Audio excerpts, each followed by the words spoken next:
Today we'll be talking about the new read committed transaction isolation level in CockroachDB. By default, CockroachDB uses the Serializable Transaction Isolation Level. This isolation level prevents a whole host of potential data anomalies, especially in highly contended environments. However, if you're coming from a database like Postgres, whose default isolation level is read committed, your code might not be quite ready for a migration to a serializable isolation database. That's simply because in a serializable database, you're going to see things like transaction retry errors, something that your code might not be equipped to handle at the moment. And if you've got a large team with a huge code base, you might not have the capacity to make that change to your application. In this demo, I'll show you how the new read committed isolation level in CockroachDB can help your migration from a database like Postgres.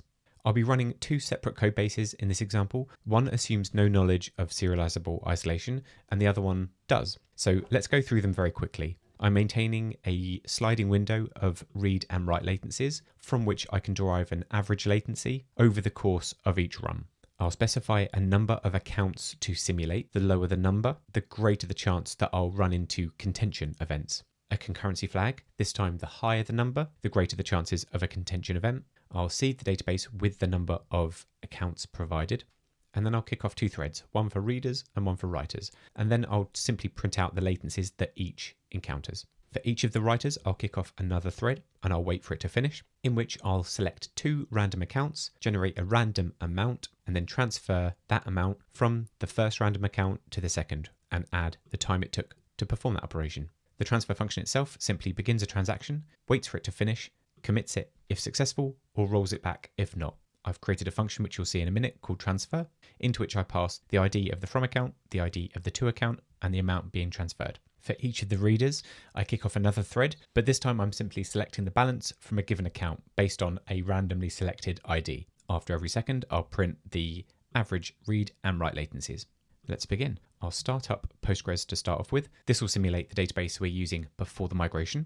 I won't actually be migrating from Postgres. This video assumes that you have migrated and the kind of things you'll run into post-migration. I'll connect to the database. I'll create a table called account, which has an ID and a balance.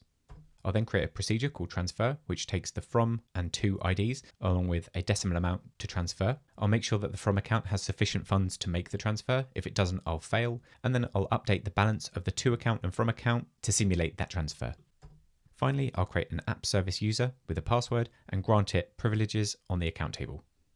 With Postgres set up, I'll run a simple application simulating 25 accounts, so a very small pool of accounts to encourage contention amongst the threads, and I'll be simulating 8 concurrent readers and 8 concurrent writers.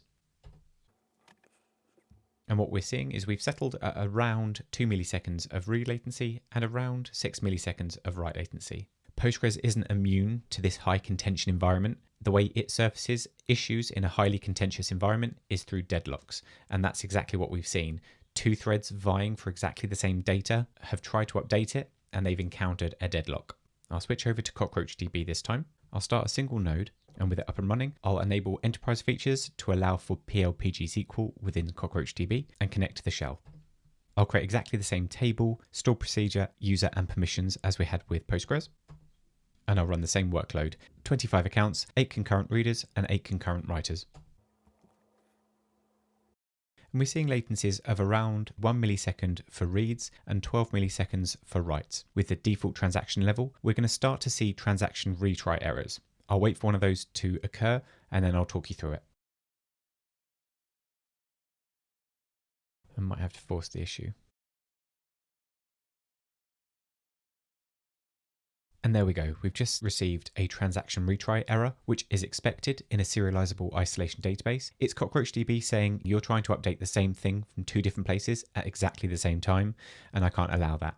At this point, you may have developed a large application under the assumption that you would be working with a read committed database, and now all of a sudden you're getting errors that you weren't expecting. Perhaps you're propagating those errors back to your users. To prevent this from being a problem for you, we introduced the read committed isolation level in 23.2. I'll enable that now and we'll see how that affects the application. The first statement enables the cluster setting and the second one sets it. I'll be setting the default transaction isolation level for the app service user to read committed.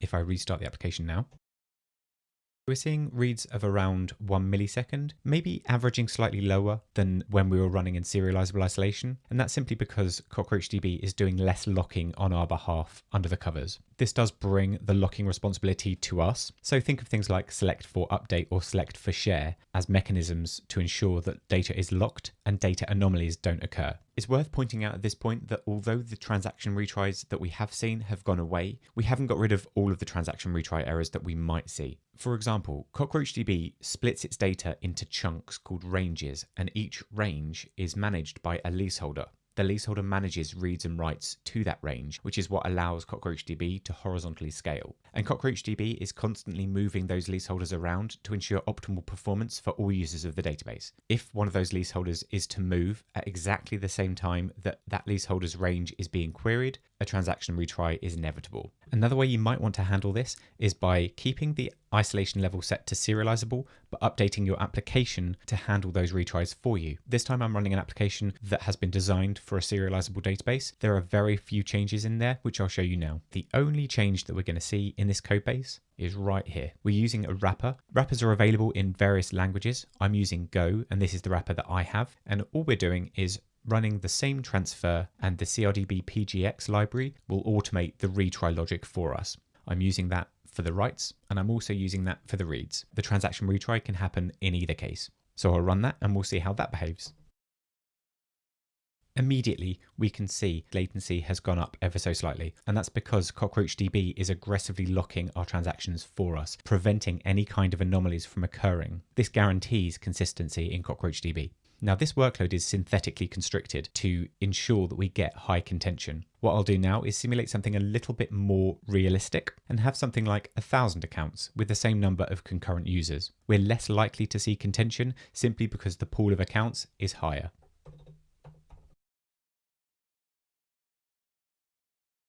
So this is a slightly more realistic scenario. We're seeing latencies of around 4 milliseconds to read and around 14 milliseconds to write. That was CockroachDB's read committed isolation level. It's available as of 23.2, and it can help applications that are built against recommitted databases migrate to CockroachDB. It does bring the responsibility of locking into the application. It becomes your responsibility to do. You need to weigh up the pros and cons of the guarantees that serializable isolation gives you to the ease of migration from a recommitted database. Perhaps after a migration to CockroachDB, you can modify your applications to build in that retry logic and then switch back to serializable isolation if you need those guarantees.